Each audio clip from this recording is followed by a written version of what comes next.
transportation in the Marshall Islands, they use taxis. Most people don't. A lot of them do have cars, but most people just use taxis. It's, I think, 75 cents a ride. And you just go to the road and you just call them over and they'll stop by and pick you up. And that's how everybody gets around, is mostly is taxis. They work, a lot of people work for the government there. Other people work in what they call manuwias, which means they're like little shops on this, like little shack shops on the side of the road where you can go buy food, toiletries, snacks, just anything you want in those little shops. People work there. They use the taxis, they work in the government, or they have restaurants. They do have some restaurants there that they work in. The manuwias, the little shops on the side of the road. Missionaries like to stop and get ice cream or something from there, soda pop. So they'll stop there or work there, and they have gas stations that people work in. They've got the power plant that a lot of my investigators worked in. So there's not too many options of jobs, but those are some of the main ones. As far as living conditions go, or their lifestyle, most people, they'll wake up in the morning and they'll have Marshallese pancakes. I forget the name. It's either Namo Namo or Namu Namu. I think it's Namo Namo. And they're delicious. They're better than American pancakes, I think. So they're my favorite. But they'll have that a lot of times in the morning.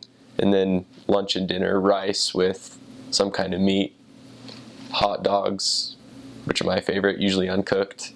Or chicken or fish that they've caught themselves, or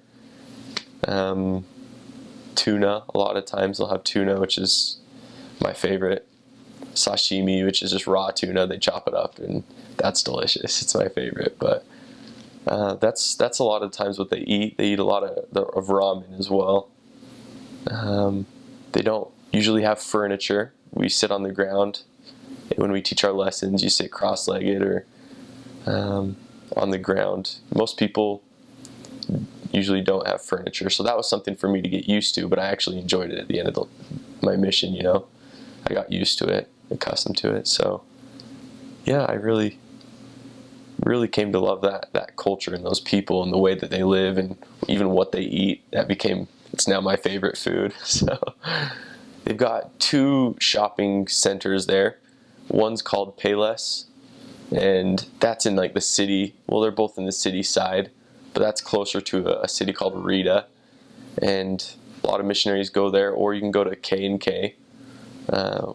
Those are kind of the 2 competing markets there, and missionaries go there on their P days.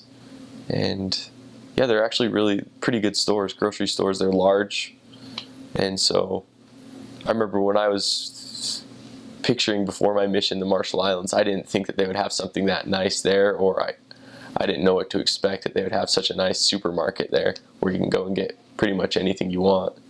So it's nice.